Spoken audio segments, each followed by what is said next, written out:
Now he wanted to find out what was making the new shutter array stick again. He oiled the sliders, checked the tension on the wires, and then swung himself out over fresh air to check the shutters themselves. It wasn't what you were supposed to do, but every linesman knew it was the only way to get things done. Anyway, it was perfectly safe if you... There was a clink. He looked back and saw the snap hook of his safety rope lying on the walkway, saw the shadow, felt the terrible pain in his fingers, heard the scream, and dropped, like an anchor. Chapter 1. The Angel, in which our hero experiences hope, the greatest gift, the bacon sandwich of regret, sombre reflections on capital punishment from the hangman, famous last words, our hero dies, angels, conversations about, inadvisability of misplaced offers regarding broomsticks, an unexpected ride, a world free of honest men, a man on the hop.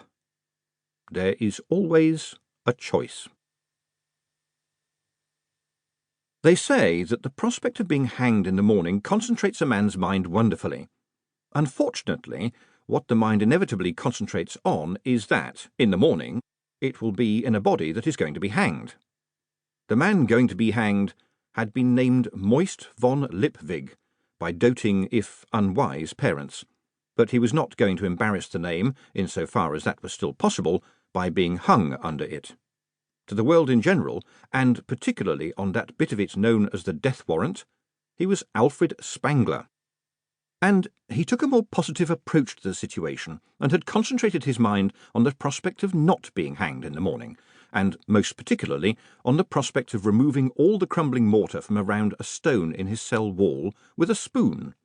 So far, the work had taken him 5 weeks, and reduced the spoon to something like a nail file. Fortunately, no one ever came to change the bedding here, or else they would have discovered the world's heaviest mattress. It was a large and heavy stone that was currently the object of his attentions, and, at some point, a huge staple had been hammered into it as an anchor for manacles. Moist sat down facing the wall, gripped the iron ring in both hands, braced his legs against the stones on either side, and heaved. His shoulders caught fire, and a red mist filled his vision, but the block slid out with a faint and inappropriate tinkling noise. Moist managed to ease it away from the hole and peered inside. At the far end was another block, and the mortar around it looked suspiciously strong and fresh. Just in front of it was a new spoon. It was shiny. As he studied it, he heard the clapping behind him. He turned his head, tendons twanging a little riff of agony, and saw several of the wardens watching him through the bars. "Well done, Mr. Spangler," said one of them. "Ron here owes me $5. I told him you were a sticker. He's a sticker, I said." "You set this up, did you, Mr. Wilkinson?" said Moist weakly, watching the glint of light on the spoon. "Oh, not us, sir. Lord Vetinari's orders. He insists that all condemned prisoners should be offered the prospect of freedom." "Freedom? But there's a damn great stone through there." "Yes, there is that, sir. Yes, there is that," said the warden. "It's only the prospect, you see, not actual free freedom as such." "That'd be a bit daft, eh?" "I suppose so, yes," said Moist. He didn't say, "You bastards." The wardens had treated him quite civilly these past 6 weeks, and he made a point of getting on with people. He was very, very good at it. People skills were part of his stock in trade. They were nearly the whole of it.